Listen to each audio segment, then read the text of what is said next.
Hey guys, welcome back to the Ghost and Friends YouTube channel, joined here by a Georgia Bulldog with a legendary Twitter account. Welcome, John Tweet Sports. John, how are you doing tonight, man? I am fantastic. I could not be better. This is a game that I've been waiting on for a long time, and it's here. I'm excited to have Texas in the SEC. I think most Georgia fans hopefully would agree with me, and excited to be on and chatting with you. Yeah, absolutely. Welcome to the channel for the first time. It's an honor and pleasure to have you here. Let me ask you this, John. When the schedule dropped, you kind of referenced it a little bit, but when the schedule dropped, you see the trip to Austin in mid-October. What was your first impression, brother? Well, my first impression was what did Georgia do to piss off, the SEC schedulers was my first impression. But no, I'm excited. I was excited to have this game in Austin. Was really excited when I found out we're going to turn around and do it again, the same schedule next year, and Texas will come to Athens. But I think, I think most Georgia fans, when you looked at the schedule and you looked at this game in particular, you thought, man, what a bear! Like what a tough schedule Georgia has. And I think at the end of the day, though, this is what conference expansion and college football expansion. This is what it was for, right? It was to get these games, Georgia versus Texas in Austin at night. I think that's what everybody wanted. And I think the fact that we're getting it and that it's not a situation where, you got to wait like 2 years or God forbid. I mean, Georgia, I don't know how long Texas A&M has been in the SEC, 12 years or something. Georgia has literally never gone to College Station. So played once, right? We played once, 2019, and it was in Athens, and it was raining, and I was there. But we've never gone to College Station, And so I think to see Texas in year one it's great. I'm excited. Absolutely. Real quick, saying hello to good friend Chris Bennett. Thanks for being here. Mr. Matt, checking in as always. Thanks for all the support, my guy. Richard, happy to see you here as well, man. Richard's a great supporter of the channel. And let me tell you this, he respects SEC football. I know he's excited to see you on the channel and the Dogs coming to Austin. And so I don't know which link you want, Kyle, but let me know. But yeah, guys, it's definitely an exciting time. Same here. When we see the schedule for the first time, me in particular, I always look to see who Texas is playing around the birthday. And birthday's on Sunday. Georgia comes to town on Saturday. And I was like, no doubt, man, this is exactly what expansion is for. It makes me really, really happy to have Georgia coming here. The class of the SEC over the last couple of seasons. I know there's been some Alabama struggles in there, but y'all have won the most recent national title out of the SEC, and you did it back-to-back years. A lot of respect for the program that Kirby's built. Obviously, y'all were a very irrelevant program before the national titles. It's not like, y'all just came up out onto the scene. Y'all been winning games over there in Athens for quite a while now. Mm-hmm. Just out of a little playful, did Kirby push that kid on purpose?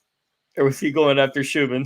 I mean, you never know with Kirby, dude. That guy, I honestly think, my personal opinion, Georgia fans may not like this, so I apologize in advance. But I mean, Kirby's just a psycho. I think the guy lives and breathes this stuff, and he is so in the moment that I think he just, I genuinely believe him when he says he didn't know.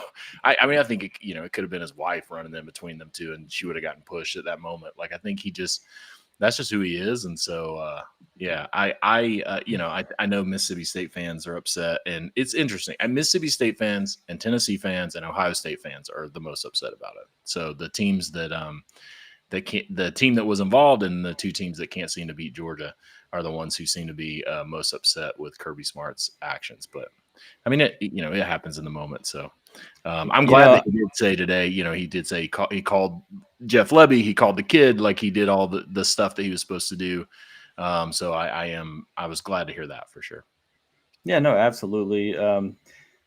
It doesn't look great but not a lot of people have been in that spot where they're really, getting after it on the sidelines. And he's from the school of Saban, man. Let's not pretend like we haven't seen Sir Nicholas get out there and just absolutely rip a lot of guys and kind of see, see red, see black, and not know what's going on. He apologized, which to the kid directly and to Levy, which I think is the most important thing. Real quick, Mr. Evan Grimes, thanks for being here, brother. Let me tell you something, man. Texas football from 2010 to 2021, 2022, depending on who you ask, was pretty down. A lot of birthdays were ruined. And so I hope it doesn't go down this weekend, but hey, we have been prepped a little bit, unfortunately. So yeah, man, let's talk a little bit about the Dogs. All right. Obviously you have the loss in Alabama after a fantastic football game. Everything, the battle back in the second half, Carson Beck looked really, really good there. Have major questions about Alabama secondary. I think we all do after the last 3 weeks. Yep. But just into the season so far, what are some things that, you maybe be impressed with? What are some things that concern you, if there are any? Yeah, I mean, I think, first of all, I want to give a shout out to the folks in the chat. Shout out to my buddy Evan. Shout out to my girl Emily. I really appreciate it's good to have friends. I mentioned that. So I like seeing all y'all in there. So thank you for that. No, Georgia, I think there's there's a bunch of issues if you ask Georgia fans. But really, I think there are two main issues. One is Carson Beck. Carson Beck is a good quarterback, but he doesn't have that elite skill player, that elite playmaker at wide receiver right now.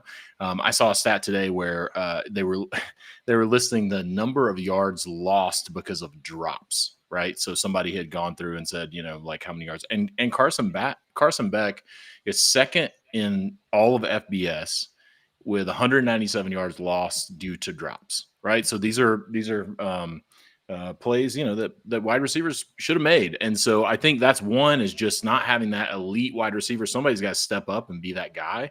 And he doesn't have that. So that's an issue. And then I think the other issue on the other side of the ball is the Georgia secondary. I don't know. Georgia is, second in the SEC in terms of easiest to pass on. I was trying to think of the stat, but it's like pass completion against, I guess. And so Georgia, the secondary is it's just tough, Ghost. I mean, it's like watching a Kirby Smart defense give up that many yards passing, not be able to stop the run very well. I mean, just the whole defense is just a challenge. So I think between not having an elite playmaker and the defense, being what it's been, I think this is a very different, even though Georgia's 5-1, even though Georgia came back and really should have won that game versus Alabama if it weren't for a freaking prayer at Jordan Hare miracle kind of play by Alabama and Ryan Williams. Right. And so even though Georgia, all of that being said, Georgia number 5 in the country, it doesn't feel like that team that Georgia has had the last 3 years. And I think it's really mostly to do with the defense. I mean, I think the defense is getting pushed around a little bit. So. Yeah, you're not used to seeing a Kirby Smart defense concede points, much less the amount of yardage that they've given up. I will say I didn't have any service Saturday inside the Cotton Bowl. When I finally was able to look at scores, I mean, I had to stare at the phone for a minute to really comprehend that Jeff Levy's Mississippi State Bulldogs did score 31 on you guys. This is a peak college football comment right here. We've all been there. We've all seen some players have girlfriends and just wonder, like, hey, man, is she letting him get the proper amount of sleep, the proper amount of practice time, like in the phone calls a half hour earlier, Yeah. Emily, we can definitely, as Longhorns, which, to be fair, Emily, I'm considering you at least 10% Longhorn after, our friendship has developed. But us Texas fans can definitely agree with you here. Those little Huskies, man. Dude, between Washington and Mississippi State trying to call themselves dogs, DAWGS, I don't know. I mean, Washington is definitely worse, but Mississippi State, listen, your football team, I know you played close versus Georgia, but y'all got to stop calling yourselves dogs, DAWGS. Just not appropriate. So y'all are the OG dogs? Is that like confirmed? Like it's just you guys? That's Mississippi State. Mississippi State is DOGS. Washington, they're the Huskies. I don't even know where dogs came from. Georgia, the only DAWGS. Confirmed. I like it. I might have to ask my guy Lounge Dog. Look, there he is. There he is. I knew it. Oh. That's who I was saying that for, by the way. I was trying to say that for my buddy Lounge. I was trying to see where Lounge, if he was still awake, I mean, he's about 75 years old on the inside, so I think he goes to sleep pretty early. But for you Texas and SEC fans, also Big Ten fans, shout out Emily. Follow Lounge Dog. Follow Emily, by the way. Yeah, follow Lounge Dog. A terrific SEC football and baseball follow. I don't know what kind of game he has in basketball. We'll see. But yeah, great follow there. That is hilarious that he commented as I was saying that. And so we'll see if he has, kind of hard for him to get too loud right now. I got to feel for the guy. I do like that Jeff Lebby's teams are competing. It's not like they're laying down. I was a little worried about that potentially being the case after the Toledo loss, but we're not gonna hurt Lounge's feelings anymore. We'll continue to move on. He's had it tough between the Cowboys and Mississippi State, so we'll give him a break. But I will say, I mean, shout out to Mississippi State, Georgia. I don't want to put a wet blanket on Mississippi State's game that they had in the second half versus Georgia. But what I will say is that Kirby Smart has been known to do these things where he puts his guys, when they have a big lead, he puts his guys in pressure situations to try to simulate because it's a game, right? So you're trying to simulate situations that may not actually be happening.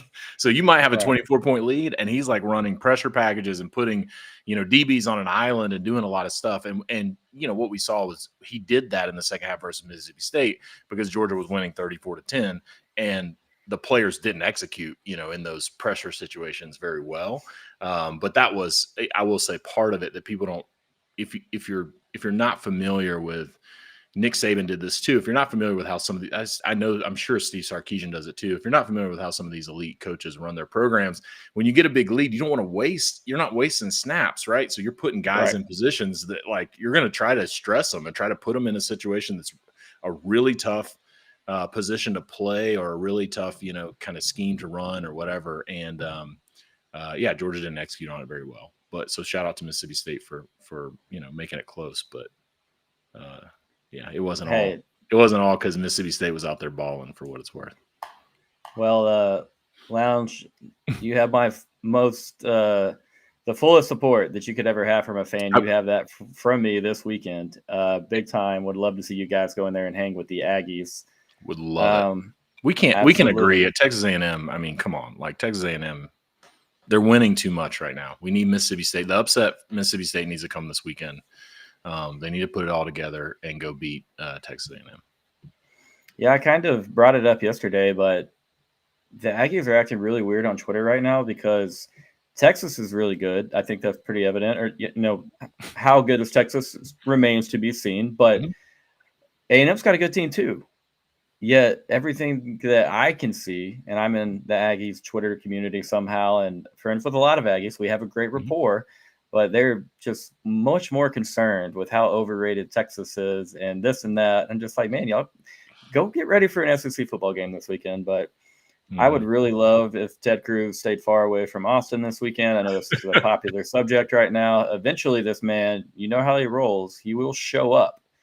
Let's hope it's not this weekend. But yeah, man. So you talked a little bit about the lack of explosiveness, maybe at wide receiver, or maybe the lack of go-to wide receiver. It's been a very balanced attack out there for you guys so far. Arian Smith, 23 for 412. Dominic Lovett, just over 300 yards on 27 catches. And then Dylan Bell, 23 for just under 300 at 298. You don't have, the same production, obviously, that you have had in the past with Brock Bowers in the tight end room. 17 total catches out of that tight end room between four guys, if I'm not mistaken. So, who steps up, man? Who's the guy for Georgia? Is there a guy that y'all are kind of expecting a little more out of, or multiple guys? What do you think there? Well, I think Georgia, I think there's two things. One, I think Georgia has to find – so Arian Smith, the reason that Arian Smith is doing so well is his speed, right? Arian Smith is a track guy. He literally was running for national championships on the track while he was playing football. And I think Arian Smith, no one can run with Arian Smith, but he has trouble catching the ball. And so I think for him, there's another guy, Anthony Evans, that has that speed. So it's going to have to be those two guys are the guys that have to step up. And Lawson Lucky, my guy Evan, is exactly right. Lawson Lucky is who I was going to mention. Lawson Lucky is the closest. He is nowhere in the realm of Brock Bowers, but he's the closest tight end that can fit that mold where you can split him out wide. You can really create some mismatches, and you can put him in a situation where Georgia has a lot of exciting whites. If y'all don't know that meme, there's a wine meme, a white wine meme. It says exciting whites, and there's a lot of those on Georgia. But London Humphreys is one of those. I will say though, like I think Lawson Lucky is the guy that's gonna have a breakout. I don't know if it's gonna be this week, but I think that's a guy that Georgia is going to try to scheme on some linebackers. He's a big tight end. He's fast. He catches the ball well, and he's a guy that I think they'll split out wide a good bit and just kind of force Texas to make decisions. Right? Do you put a really good defender on a tight end? Because usually you're going to run a linebacker out there and you're going to try to cover, the actual like speed with speed. But with Lawson Lucky, I mean, if you put a guy that's not good in coverage on him, like a linebacker or maybe a star position or whatever, he's a guy that will make you pay for it. Absolutely. Lawson Lucky, 10 catches, I want to say around 140 on the year. And so he has done the most of the work there for Georgia in that tight end room in that passing game. So talked a little about the defense and concerns for the secondary.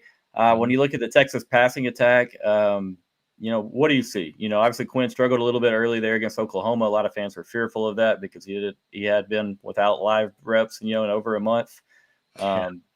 But or not over a month, I guess almost a month. Mm-hmm. But yeah, man, when you look at Texas, just I guess overall, the overall offense, what do you see? And does that kind of keep you up at night, when you think about the matchups for Texas versus Georgia on Saturday?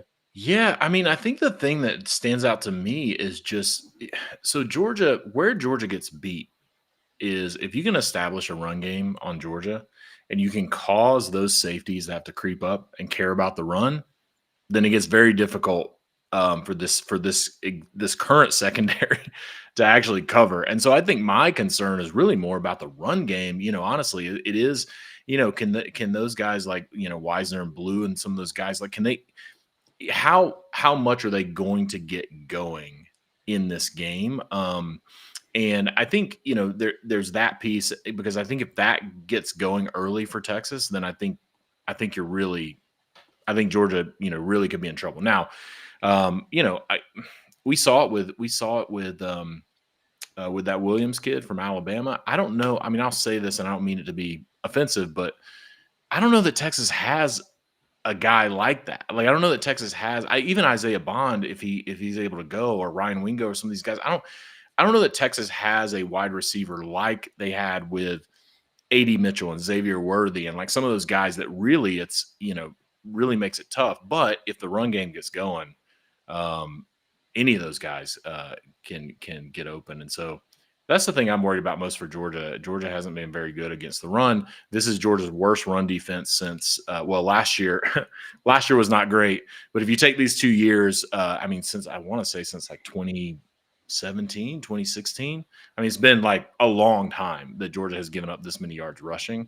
And so I think that's what I'm most concerned about, maybe what Georgia fans are most concerned about as well.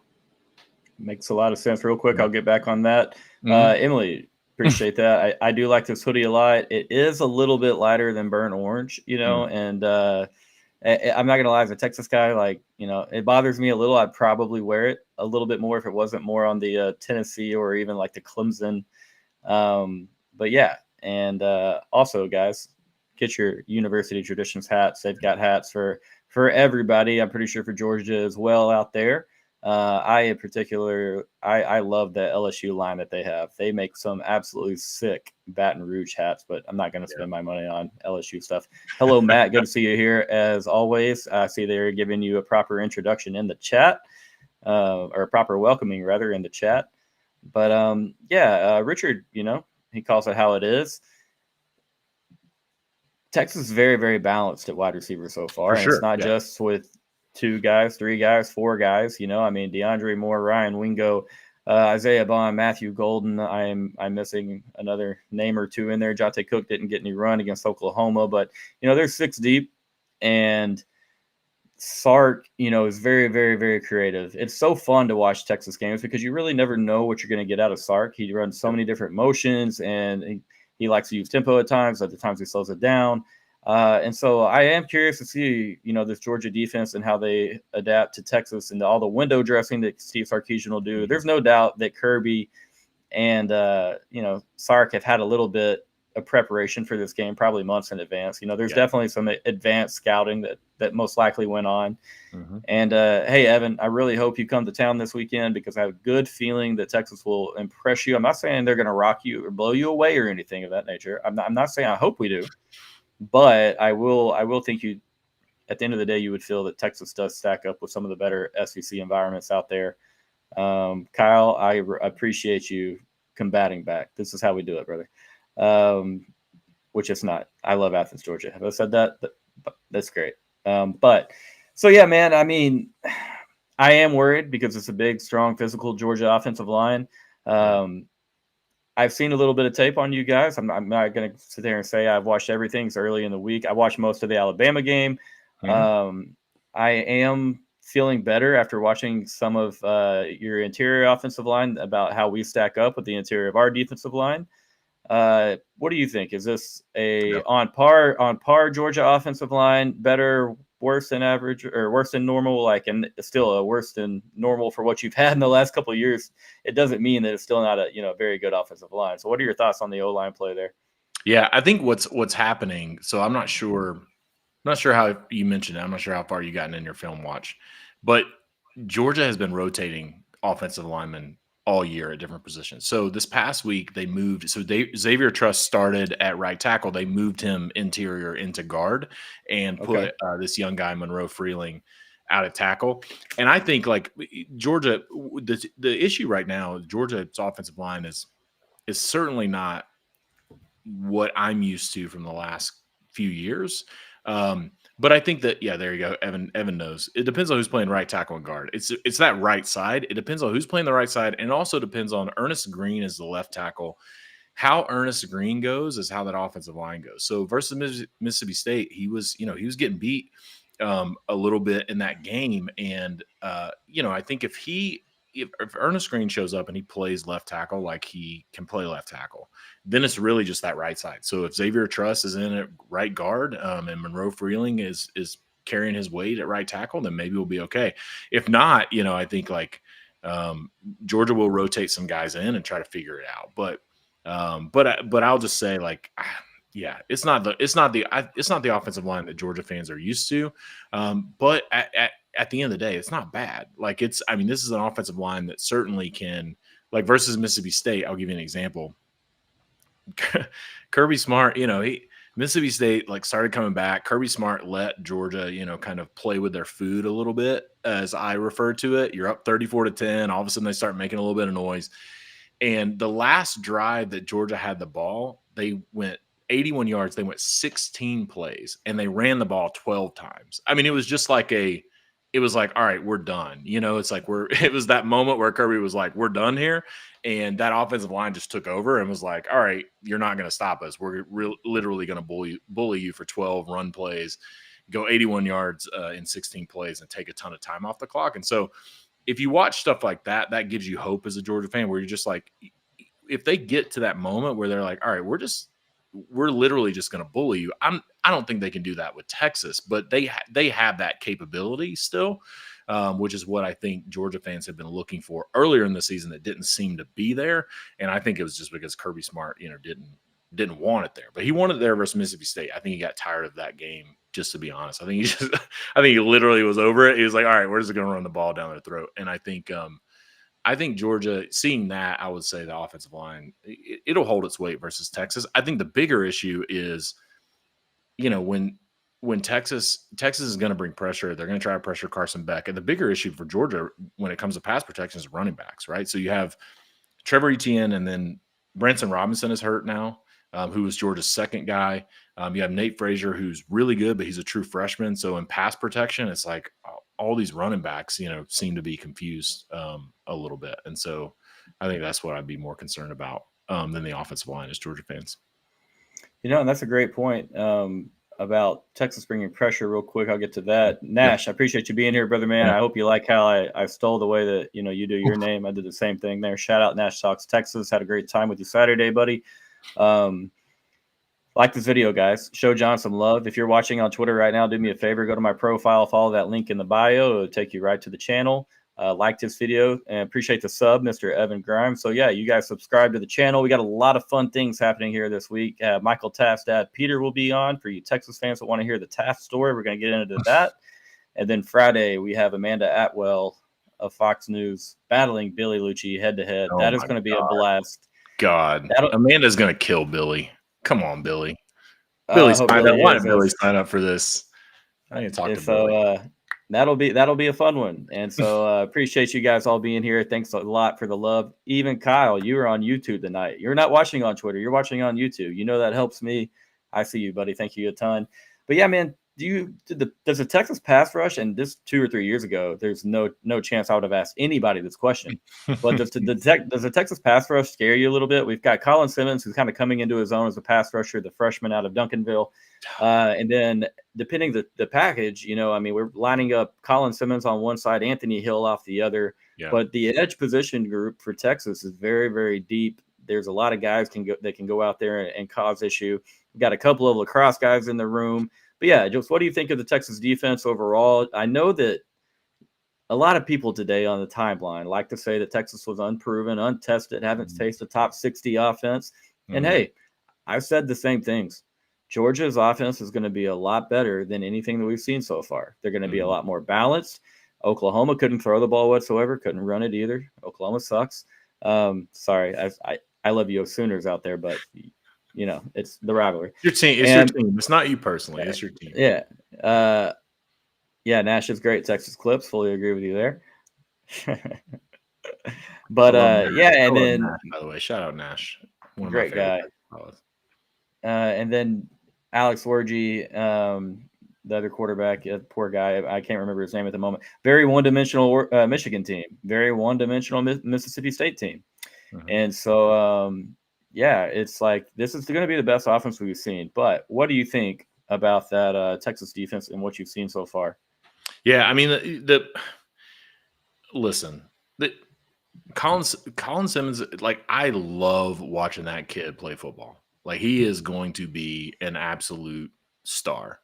But you're about to play a Georgia offense that has a lot of experience, a lot of snaps, a lot of just a lot of, I think, being pressure tested in these situations. And so I'm not looking for Texas is not going to recreate what they did versus Oklahoma or what they did versus Mississippi State.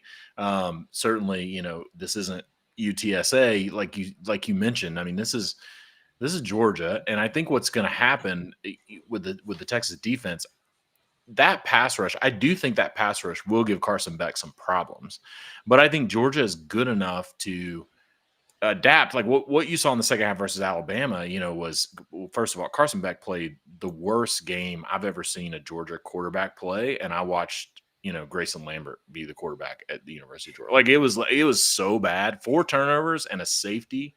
And it still took a miracle for Alabama to win that game, because in the second half, what Georgia did was they eliminated the pressure by doing these long handoffs, right? So these screens, these little, like, just getting the ball out quick. Carson Beck can get the ball out of his hands quickly. So I'm not sure that the pressure is going to be as much a big a deal as the secondary, right? So can the Texas secondary, and I know the safety, gosh, his name escapes me now, the guy that y'all lost for the year.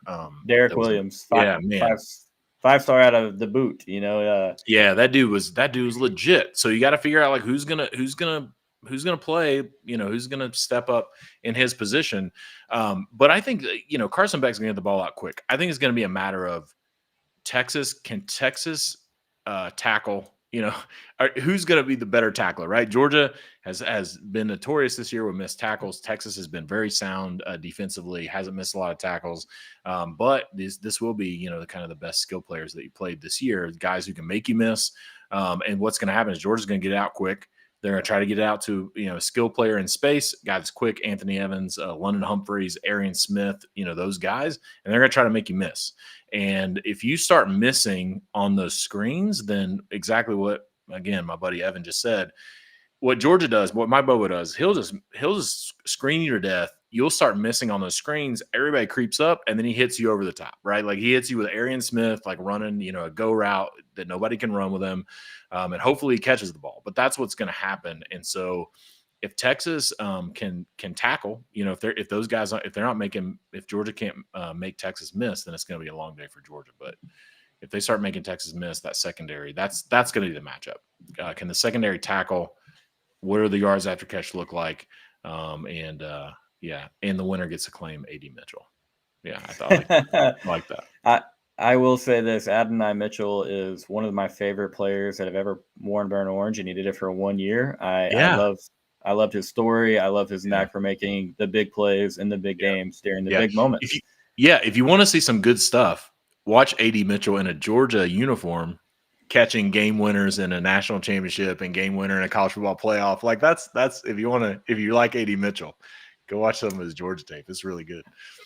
Which it stinks because if Quinn makes a little bit better of a ball against Washington, he easily catches the game winner against Washington there. God. And so, hey, y'all lost to Washington. Can we just talk about that for a second? I mean, how unacceptable it is to lose to Washington. I mean, Emily's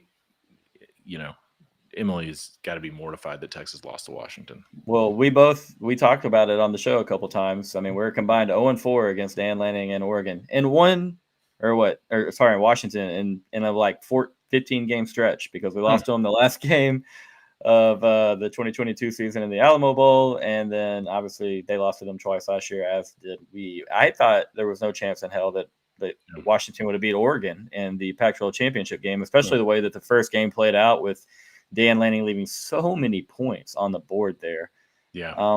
But yeah, it sounds like screens will be ran aplenty because we all know as Texas fans in here, Coach Sarkeesian loves to run the screen game, many different variations of it. That is what is going to be big in this game because it obviously softens up the defense a little bit, helps out the running game. And so we'll scroll up a little in the comments. This is a very important question from the comments that were made on Twitter today. Yeah. What is that bourbon of choice, since you will not be joining us down there at DKR, my friend? Yeah, so I came prepared. I shout out to the Bulldog Bourbon Social Club. I'm a co-founder of the Bulldog Bourbon Social Club. It's our tailgate club. We drink a lot of bourbon. This week it's gonna be Stag. So Stag it can be a little hard to find. It is very high proof. So this is 127.9. So that's about almost 64% alcohol. It is all gas, no brakes. I don't know if y'all heard that in Texas. All gas, no brakes is this bourbon. And I think that's what you're going to get. Like, I think this is going to be an all gas, no brakes, high octane shootout between two really good teams. So the Stag is what's going to be the bourbon of this matchup in particular. And it's a fantastic whiskey. It actually, it's funny because it's like so high proof that people stay away from it because it feels like, oh, I'm going to be drinking gasoline, but it is so smooth. You get so like tons of vanilla and caramel, and it's great. But Stag's it. Yeah, I like that. You got me with the caramel and the vanilla. Mm-hmm. Durag Elko, my friend, welcome to the show. Thank you for being here. I like him, man. He was relentless a couple weeks ago in the show, and it was a good time. He was in there for a while. Even Evan disapproves. Well, if you can't drink Stag on a Monday night, when can you drink Stag? He's mad because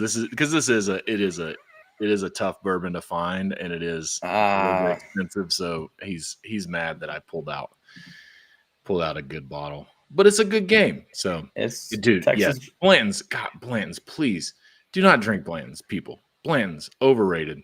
If you want Blanton's, what you should do is you should find Ancient Age 10 Star. It comes in like a giant plastic jug, and it's literally like $20, and it's the same mash bill as Blanton's.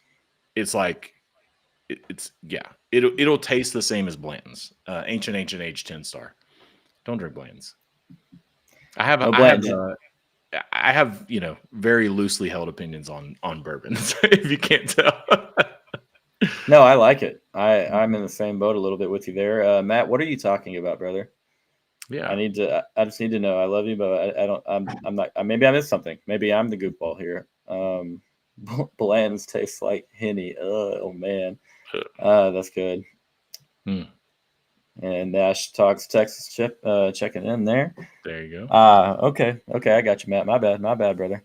But yeah, man. So, I mean, let me ask you this: what confidence level headed into this game for Georgia? Where are you sitting at 1 to 10 scale, sir? I mean, I think if you're a realistic Georgia fan, I don't want to have a cop out, but I think you're somewhere around a 5. Like, I think this is the game. This is the game that is the prove it game for Georgia. I don't think it's the prove it game for Texas, to be honest. Like, I think Texas is a good team. I think they've proven. They went into Michigan in the big house. Michigan isn't, they're not what they were last year, but went into the big house and bullied Michigan. And Georgia, even though that second half was so good, I mean, 290 yards of offense in the fourth quarter alone versus Alabama, even though that second half was so good, that first half versus Alabama, it just has a sour taste in everyone's mouth. So I'm about a 5 in terms of like how I'm feeling about the game.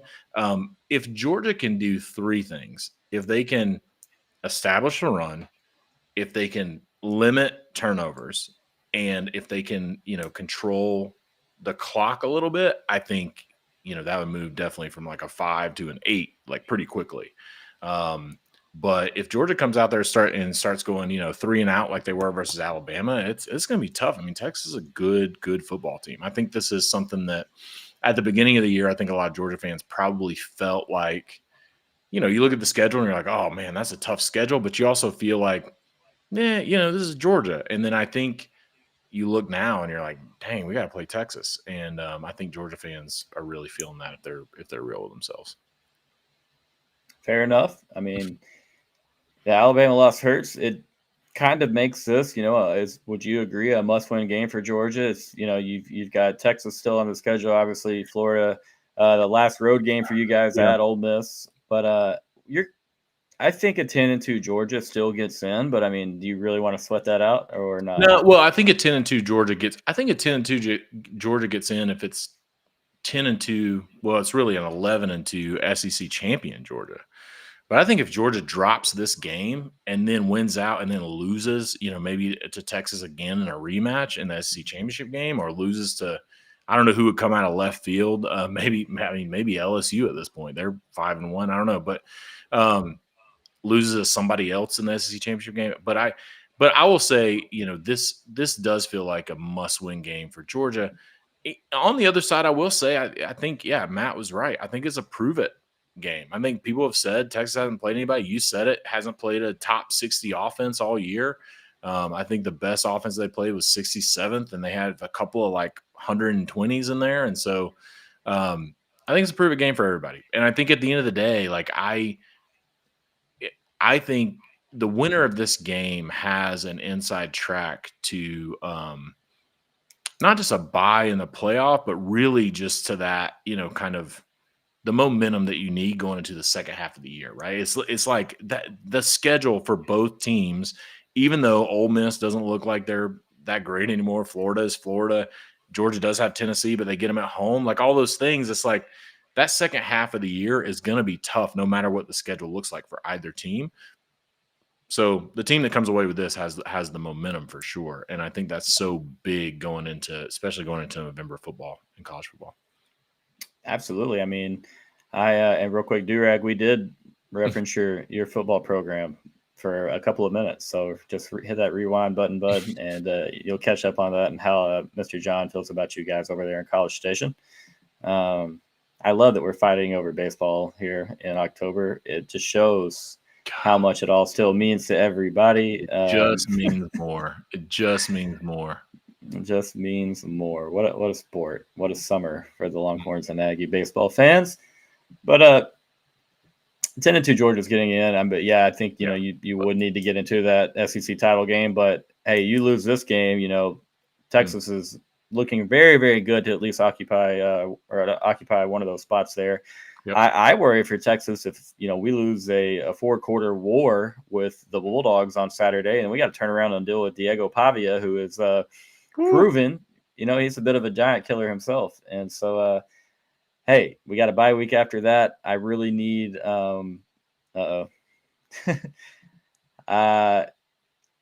ask Uga. I guess even being locked up, he can still get out there. But no, he is going to be in his pen after the field takes their team, or the team takes the field.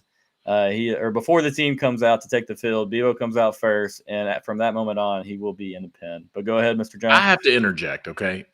The Uga slander from that situation.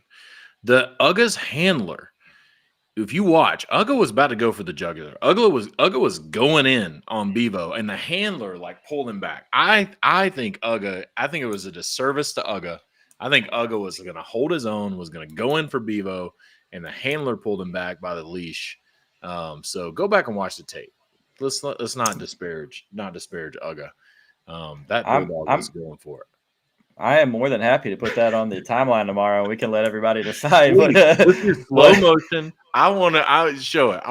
Let's do slow motion. We need to get to the bottom of, did Uga back off, or did the handler pull Uga off? Because I think Uga was going in. I think this is about to be a showdown.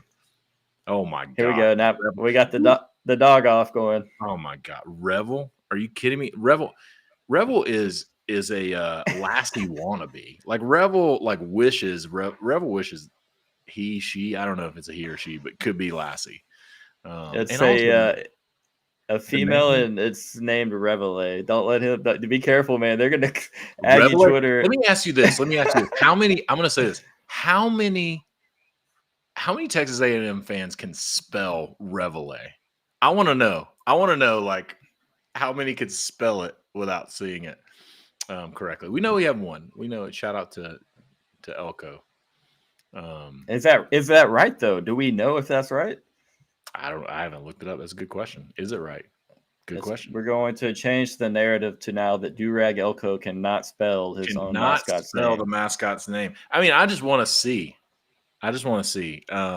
Who can spell Revel. Is it Reveille? I mean, we can't even. It's like if you have to have a pronunciation guide for your mascot's name, come on, what are we even doing?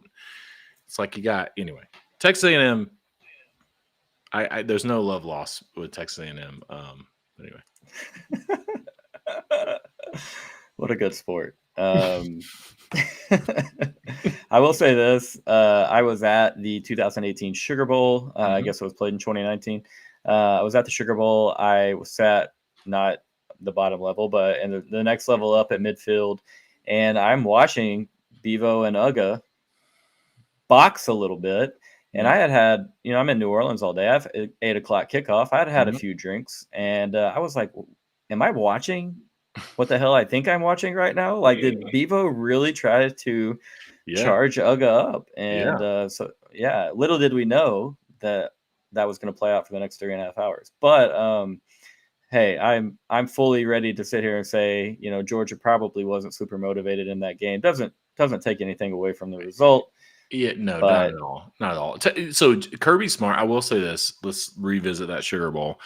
After that, so Kirby Smart let players who opted out of the game travel with the team, and he changed that policy after that game because he felt like that there were players who opted out, who were distractions, who were blah, blah, blah, whatever.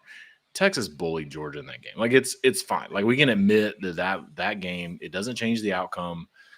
Yes, Georgia was missing some players, but Texas bullied Georgia, and it is what it is. But I will say that Kirby Smart did change a lot about how he thinks about the postseason after that game because he was so mad about that loss and how it all went down.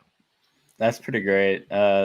Obviously, the famous, maybe infamous, depending on who you ask, quote from Sam Ehlinger, the "We're back" quote. Had a offensive lineman come on the show who was a part of the team during that time, and he was like, when we heard him say that, we were like, "Oh God!" God, here we go. Sam went out on his own there and had a good time here. I'm not even reading this, Nash, but I have to put it up there, so I'm sure it was going to be gold. All right. It looks like it's about Texas A&M, so I'm definitely not reading it. But Richard, I'm going to answer this one for John, but those Georgia players would have been in junior high, I believe, or maybe even earlier time during that game. So I doubt they cared too much or even though that game was played.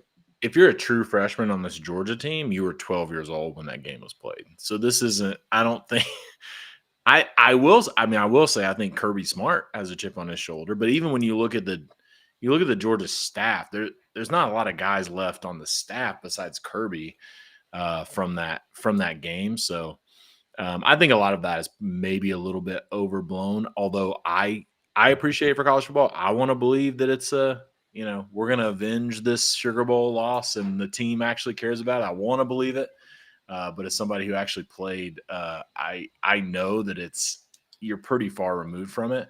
I think it's more that Texas, and I'll just say this, chip on your shoulder is Texas is the number one team in the country. Like, I think like that's the chip on your shoulder. Chip has nothing to do with like what happened, 5 or 6 years ago. It has like, oh, we're going in on the road to play the number one team in the country who is new in our conference and everybody says is better than us and is the only elite team in the like all of that stuff that's being said. I think that's the chip on the shoulder for Georgia, especially when,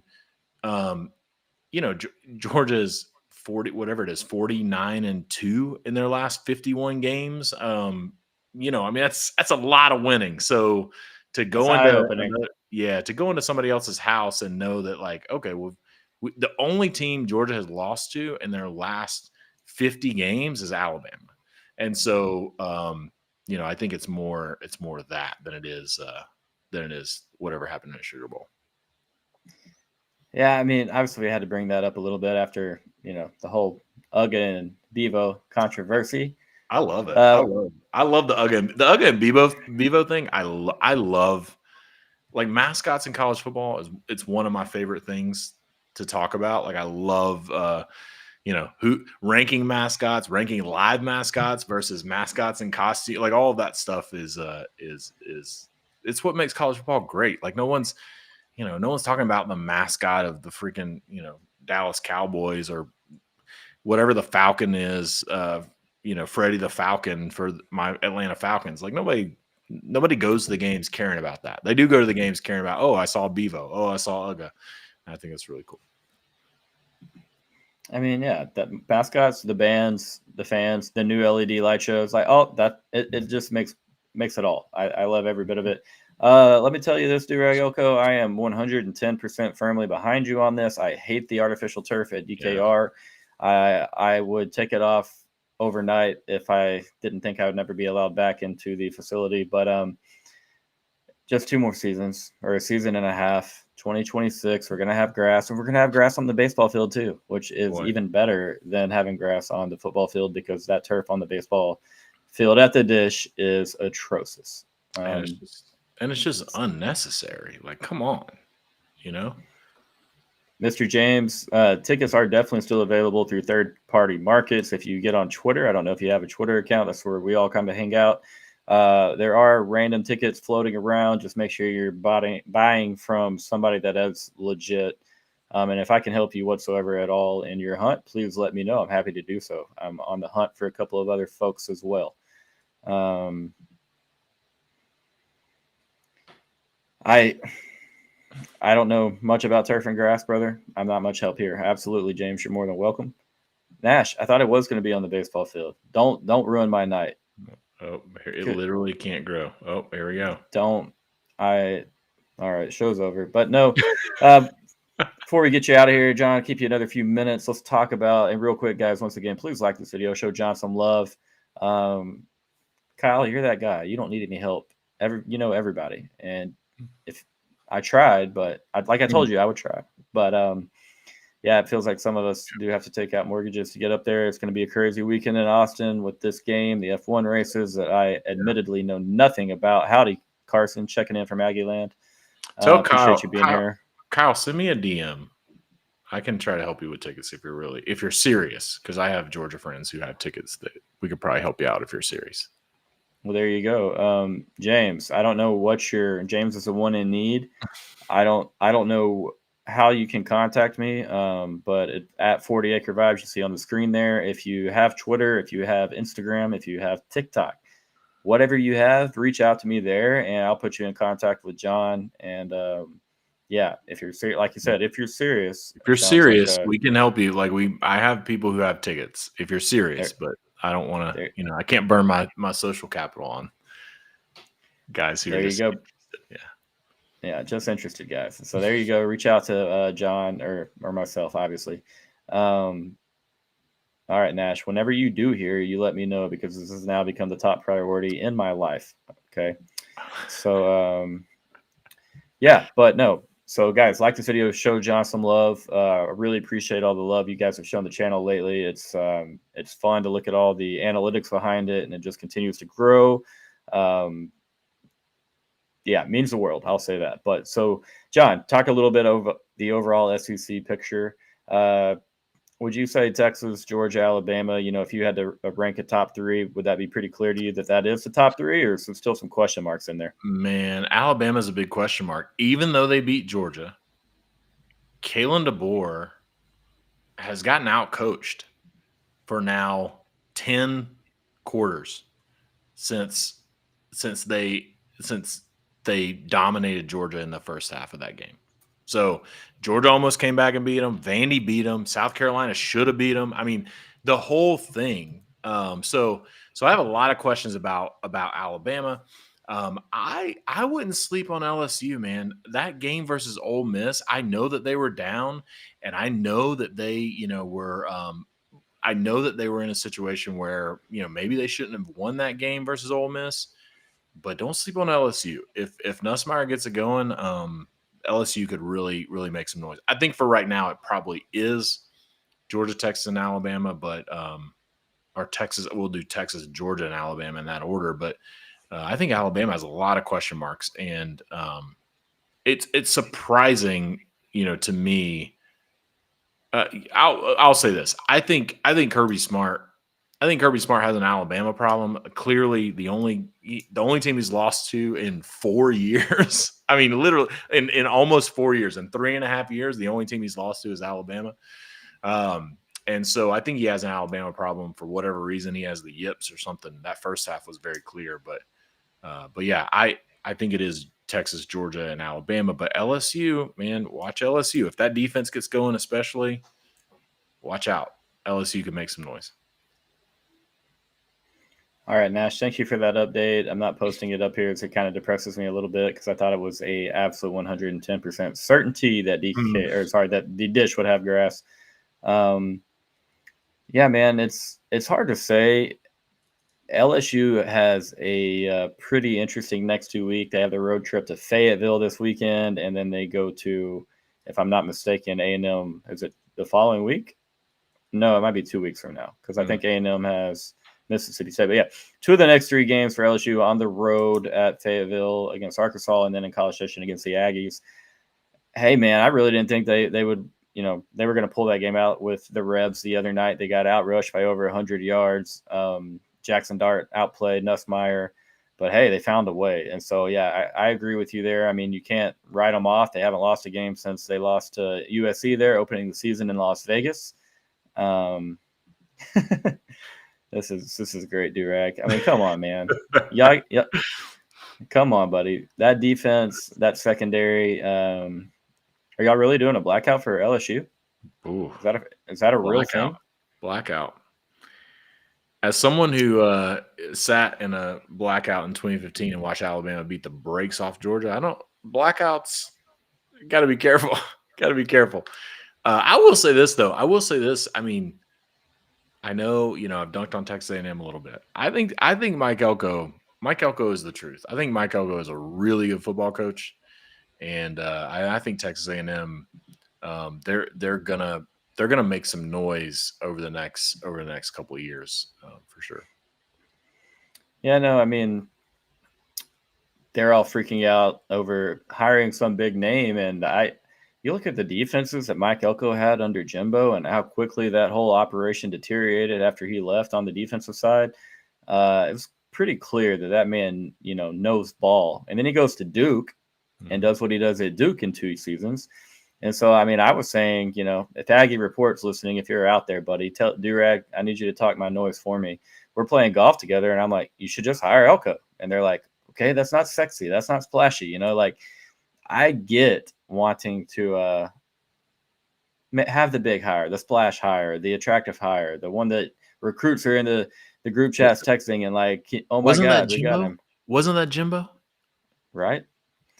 And so even Kevin Sumlin arguably had more success, who was at the time not a big name coach. He had done well at Houston. Shout out Kyle. Look at you rolling, buddy. But yeah, obviously they don't regret it now. Elko has shown he knows what he's doing. Seems the culture is much improved in College Station. And if Coach Cushing over there for the Aggies continues to develop that offensive line, that Texas and A&M game at the very end of the season gets pretty interesting. But yeah, John, I mean, a lot of question marks in the SEC, and Missouri nowhere as good as people anticipated them being. I want to hear some quick thoughts on Tennessee, Nico Iamaleava. What are your thoughts on Nico early on? I've had a lot of discussion about Nico on this channel, and it's not trying to knock the kid. It's just haven't seen him beat a soul with his arm yet. Not North Carolina State; they didn't have to have him do that. Oklahoma didn't force Nico to beat him. He couldn't beat Arkansas with his arm. And then obviously Florida, I didn't get to watch the Florida game. I still haven't watched anything of that, but Florida obviously hung with those guys and very well could have won that one. I mean, how do you – so Josh Heupel, right? So this offense, my suspicion is this.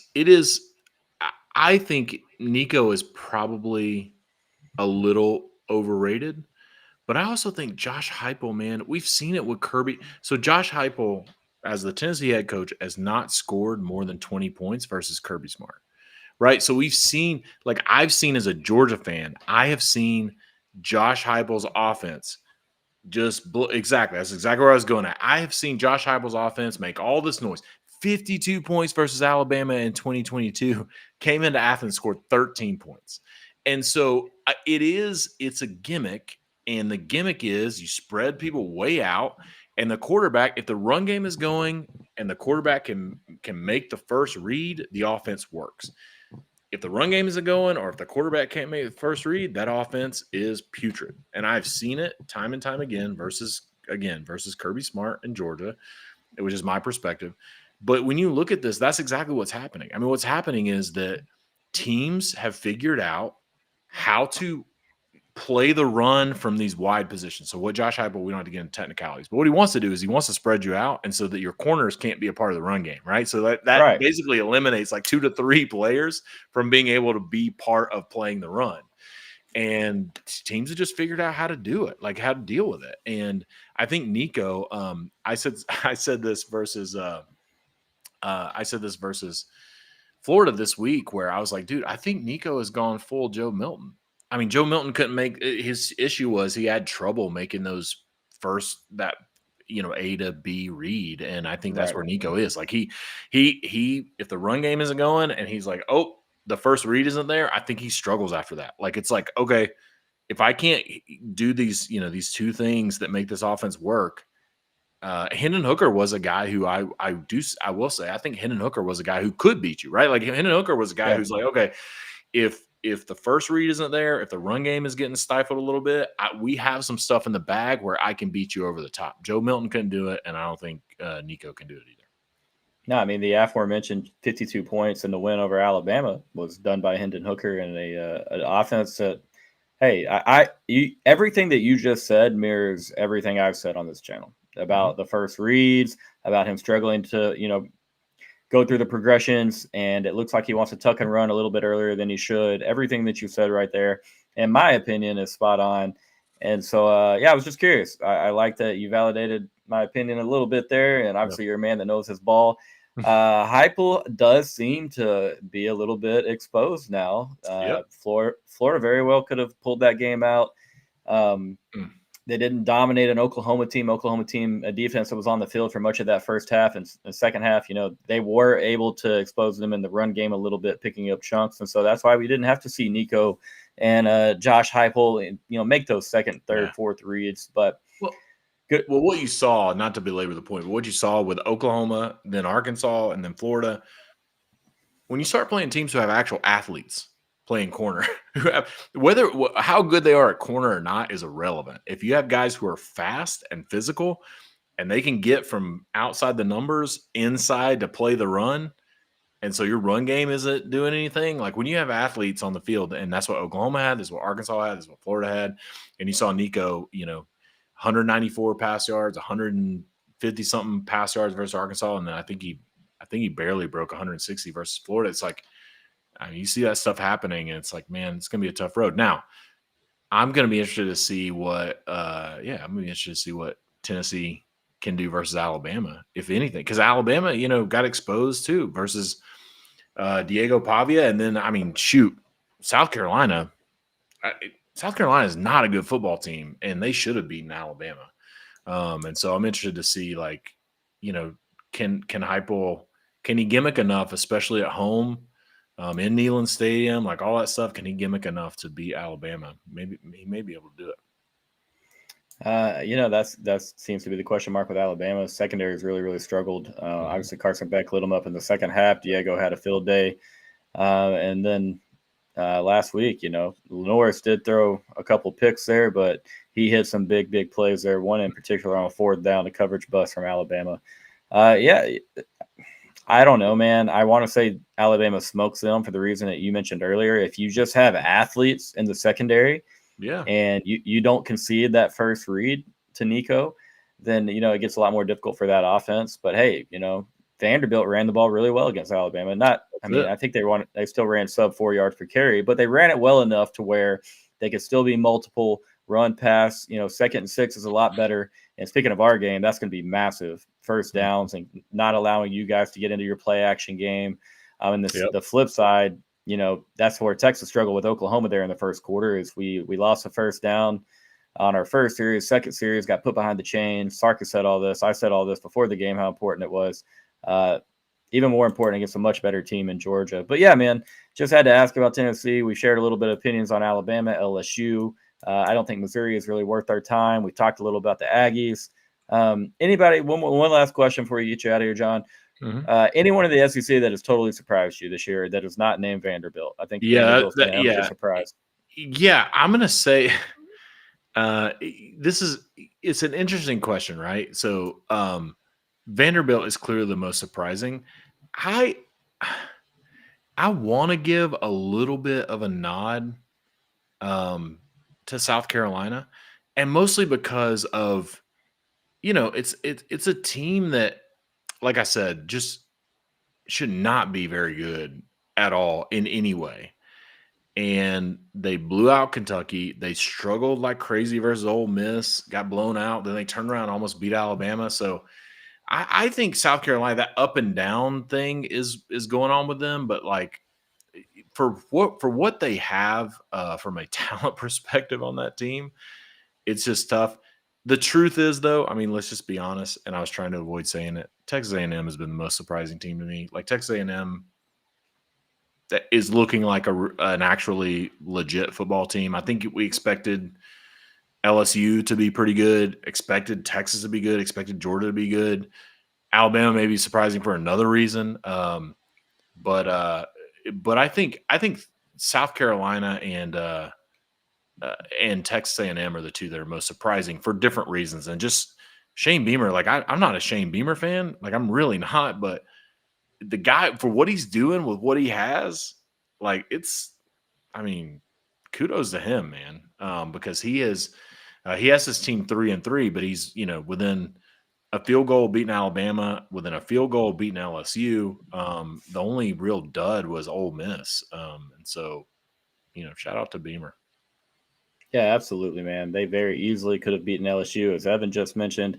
Very easily could have beaten Alabama. And think about where they were predicted in all of the SEC preseason standings and rankings, I mean, definitely something I feel like South Carolina fans are showing out right now for one. Like they fully get in those games and believe their team can win. So shout out to Beamer and the boys for backing it up and giving them something to root for there. And some really, really good ball games. Some of the best ball games played in the SEC so far have involved the Gamecocks. Yep. But I will say this. I don't want you. I had to wait till the very end of the show to say this because I didn't want you to hate me and just cut me off immediately and get out of here. Evan, I'm going to go ahead and apologize to you because I feel like you might unsubscribe immediately. I did a preseason prediction show before the season. I had Georgia losing 3 times. Yep. I had Georgia missing the SEC title game. I had A&M going 9-3. I did kind of have a little belief in the Aggies, but I kind of have to. My wife is an Aggie, so can't take full credit on that one.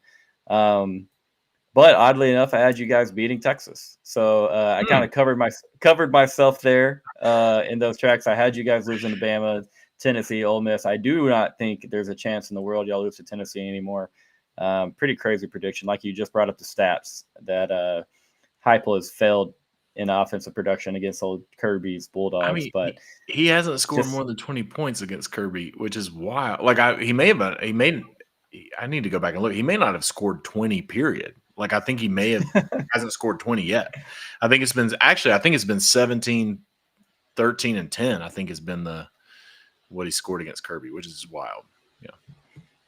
Yeah, I mean, Durag, to be fair, I will say I kind of flip coins because Texas plays Georgia, Bama played Georgia.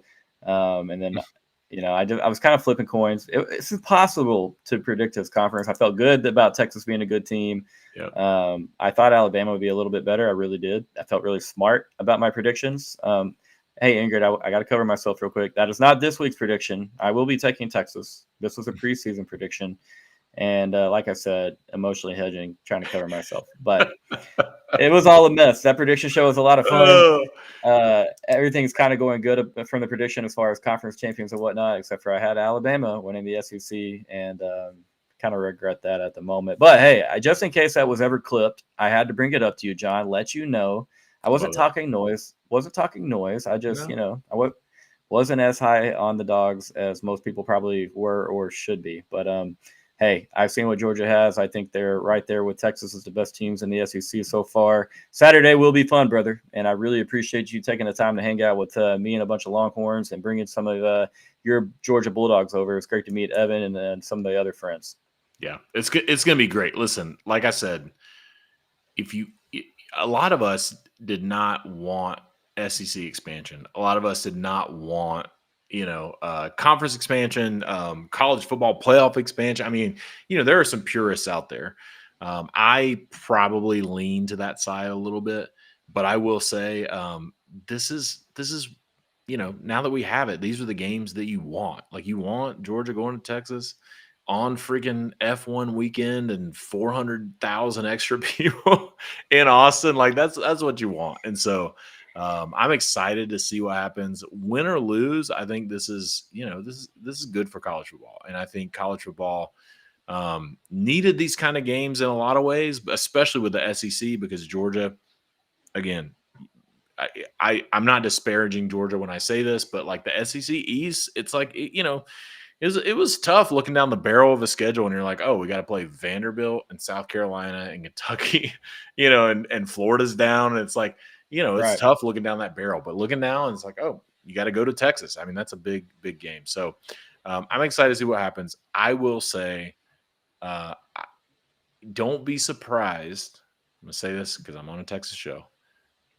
Don't be surprised if that back-to-back national championship, number one winning 42 regular season games in a row Georgia football team shows up in Austin. Just don't be surprised because Kirby Smart is the master motivator unless he's playing Alabama for whatever reason. Unless he's playing Alabama, he is the master motivator getting his team ready for games like this over the last 4 years. Georgia just does not lose these games. And so I'm excited to see what happens. I think, your point of you taking Texas is probably a good pick, but don't be surprised if that team gets off the bus and rolls into DKR and gives Texas the fight of their life. I think it's going to be a really good game. Oh, yeah, I will definitely have it as a very, very close game. I have full belief that, as you just said, Kirby's Bulldogs are going to show up, man. Yeah, dude. And I call it how it is. If I've predicted Texas to lose on the timeline a few times in the last couple of years, not in a while, but I'll call it how it is. I think we're going to see, I hate to say it, but a dog fight, and it's going to be a war. And so if we won by 1, by 9, or by 900, it would all mean the same to me. It does not matter. Just find a way in this game. I'm sure most dog fans feel the same. Yep. I'm sure you have an official prediction at some point this week, for this game. And so for you guys listening, make sure you go follow John at John Tweets Sports on X or Twitter. He is a great follow, a great friend. And so once again, guys, thank you for being here. Make sure if you're watching on Twitter, please follow the link in my bio, and it'll take you to the Ghost and Friends YouTube channel. Once again, like this video for John, show him some love. And yeah, man, pull up, Evan. It's time, baby. Pull up. Yeah, on as the old saying goes in Athens, what is it? 6:30 Central kick.